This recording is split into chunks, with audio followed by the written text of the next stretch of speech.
Targeted Individual Awareness, Part 2.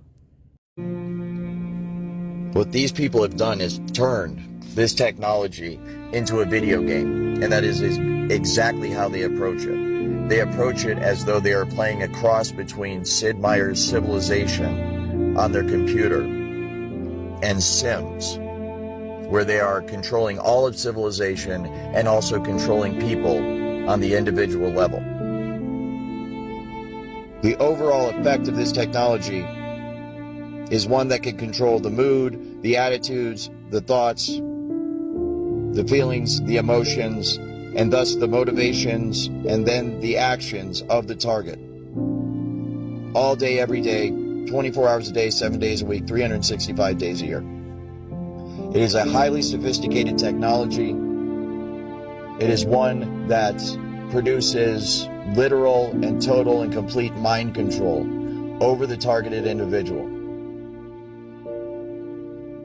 And it is in the hands right now of people that are using it for nefarious purposes, extremely evil and destructive purposes against individuals like myself. I am now a target of this technology because I've decided to speak out about it and try to shed some light on it and try to get some progress. As many of the test subjects, so-called, the people are being experimented on, or as within the program as they're called, a target, as many of them have already learned, one of the key means of covering up this program is to use the psychological profession to do so. Those who speak out about this issue are funneled to psychiatrists for evaluation to render a diagnosis of schizophrenic, multiple personality disorder, delusional, paranoid, depressed upon the test subjects, the targets, so that they will be discredited, so that if they talk out any further or they ever start making any progress against this program, they are inherently discredited, because those who run this program will simply release the psychological files and claim that the person is mentally ill.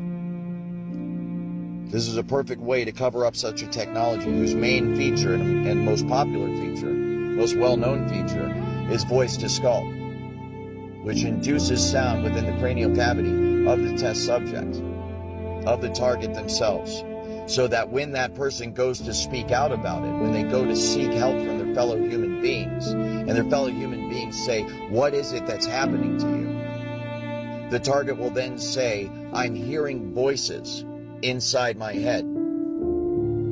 Obviously, if members of the general public are not aware of the existence of this technology, which many of them are not, most of them are not, then they will interpret that as concerning. They will feel concern for the target, and they will conclude that this person must be crazy. And as a result, they will recommend psychological evaluation for that person. You can see the way this is going to go, and the way it is going right now. As good people, helpless people that are being abused and tortured and enslaved and experimented upon in America today, American citizens cry out for help from their fellow Americans, and their fellow Americans say, "Why don't you take some Prozac? Because we think you're schizophrenic." When this is a highly technical program, all of the symptoms are induced by a technology that is so fucking sophisticated, it is horrifying beyond description. This technology can be used to beam images and even motion pictures into one's brain. Images and motion pictures that are so realistic that you think you're actually watching a movie or seeing something in reality. It's like a virtual reality 3D rendering that takes place within the target's mind.